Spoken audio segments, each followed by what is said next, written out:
So this is a deeply unpopular opinion, but in this video I want to talk about how empathy is destroying and eroding your ability to be an effective ally.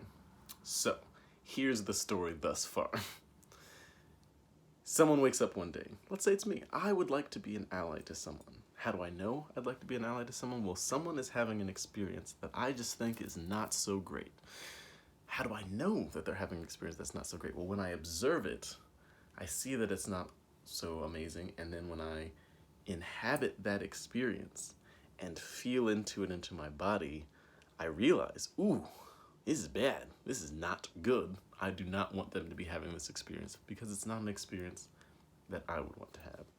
And then so I go out and help make changes in the world, do my part to make it so that people don't have that experience. But depending on your level of emotional intelligence, emotional fortitude, your ability to hold the feelings of others, you may burn yourself out, not even from doing anything, just by imagining the feeling. There are many people who I've talked to who reach out to me and say, oh my God, Wendell, you must be having such a terrible experience right now.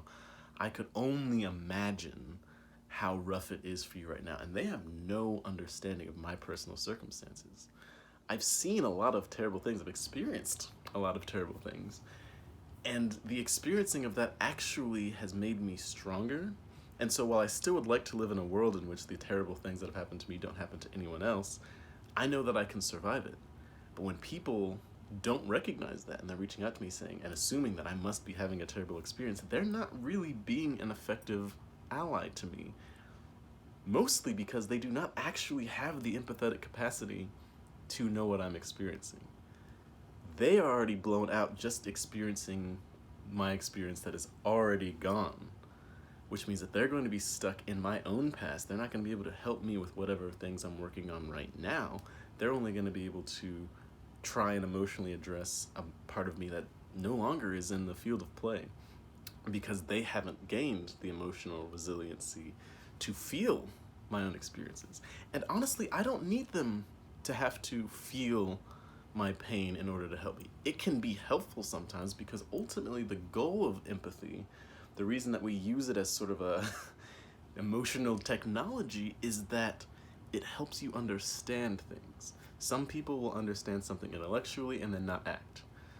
When you can bring it down into emotions, that's great, so long as it allows you to act. But now, there are certain emotional experiences that maybe someone can understand intellectually, but when they go to feel into it, to get the energy in motion, that's the emotion thing, they get burnt out just even thinking of the experience that someone can have. And then they start having spiraling beliefs of, well, I'm not good enough to take care of this, or oh, I'm not ready to take on this sort of emotional burden, or blah, blah, blah, so forth and so on. But in that situation, if it's me we're talking about, not only am I actually not having that experience, they have self-selected themselves out of being able to be an ally because they weren't able to actually take my perspective, because that's what empathy is supposed to do.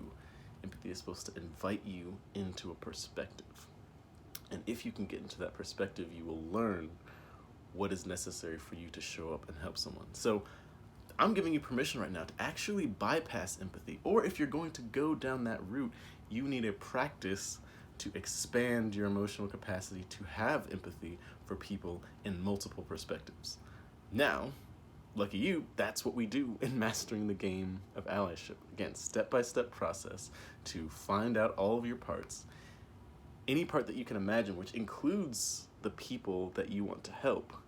It teaches you how to, at depth, inhabit their experience, but not in a way that overwhelms you, so that you can get the wisdom of that experience so that you can move forward in your allyship practice without being emotionally burnt out, getting on the guilt, shame, avoidance spiral, and actually being an effective ally instead of getting stuck in your own perspective and how you think you should be helping someone.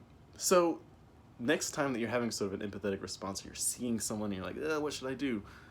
Sit back for a second. Ask the question, what am I meant to learn from this experience versus how much can I feel this experience? Just go ahead and skip to the part that's useful. What should I do in response to this? What would I want to do? What would be fun to do? Let's throw that in there.